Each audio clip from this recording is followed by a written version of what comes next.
Hi, I'm Michael Dawe, the Alberta Liberal candidate for Red Deer North. The 2012 Alberta election is over. I think it's safe to say the results surprised almost everybody. I think one of the probably the most poignant messages though that happened in the election, and it actually was the last night of campaigning, it was on the Sunday night. And I had actually door knocked that neighborhood before, and this particular house I had missed, and I went back to it. And I went up and I said, it was Michael Dawe. And they said, oh yes. She said, we weren't home when you were here before and we're so glad you came back. And then she said, I'm so grateful to you for running. And she started to cry. And I just really felt choked up.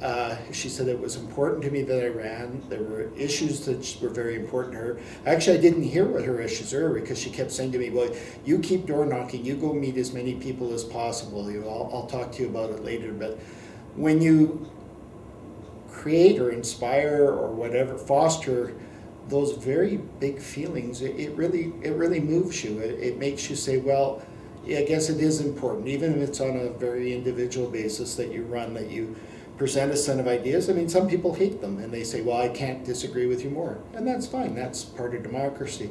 But when you get people that just seem to be so grateful to you for running, that really strikes you in a very emotional way. One thing I found out door knocking is I got to know my community a lot better. It was interesting, lots of feedback from people, things that I've written about that they really liked or questions that they had, so that was good. One thing I'm quite proud of is I did make all my deadlines for my weekly articles in the Express. One time I came very close to missing it, but I did manage to get them all. Actually, it's interesting. I think because I was in such a panic sometimes and such under great pressure to make sure the article got done, I think actually some of the articles I came out with might have been some of my better ones. I think probably though is just when you go and you meet people face to face, how many people really want to be listened to, they want to be engaged. You know, we have lots and lots of things in the press about how people are becoming cynical, they're disengaged, they say it's not worth voting. And that's very tragic, and a lot of people say, well, if you don't vote, then don't complain. But I think really the issue is deeper than that. I think anybody in public life, you make promises that are meaningful. You don't make them just on a quick, I want your vote, and then forget about it.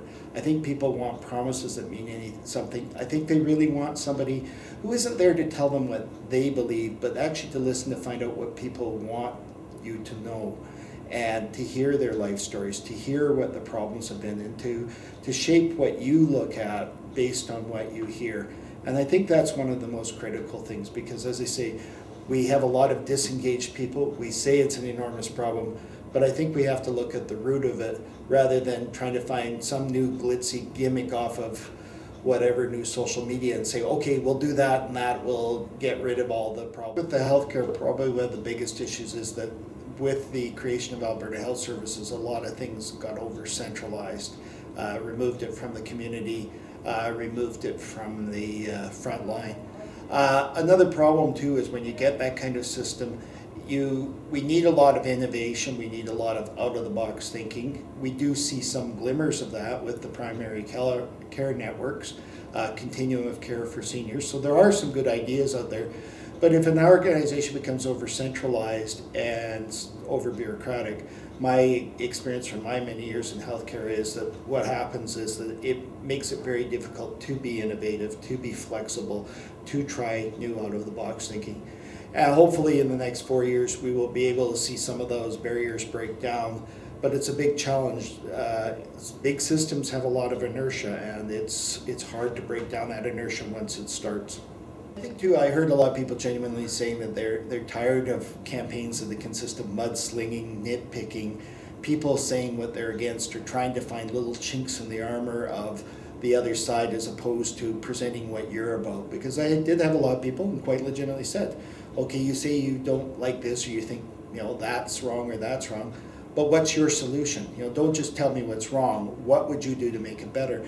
And as a candidate, that challenges you. It makes you think. So when I say there are things wrong with healthcare, well then, it was up to me then to present those things, now in my case, that I hopefully learned from my years involved in the healthcare sector, but saying, these are the things that I see that would be done. Here are some of the things that have been done that work, but here are a number of things that need attention. And I think when you present that kind of more thoughtful approach to things, I think in the long term people appreciate it more. I do think that this election, though, in the end was a big turning point, and part of why I think that was, for the first time in a long time, the Conservatives actually stared the possibility of defeat. They didn't just coast on the usual things, so hopefully out of that they'll do some soul searching. Certainly they should reconsider some of the panic announcements they were making when they thought they were losing and they seemed to throw everything in the kitchen sink, and they have to think of the long term. If you make promises, then hopefully you should keep them.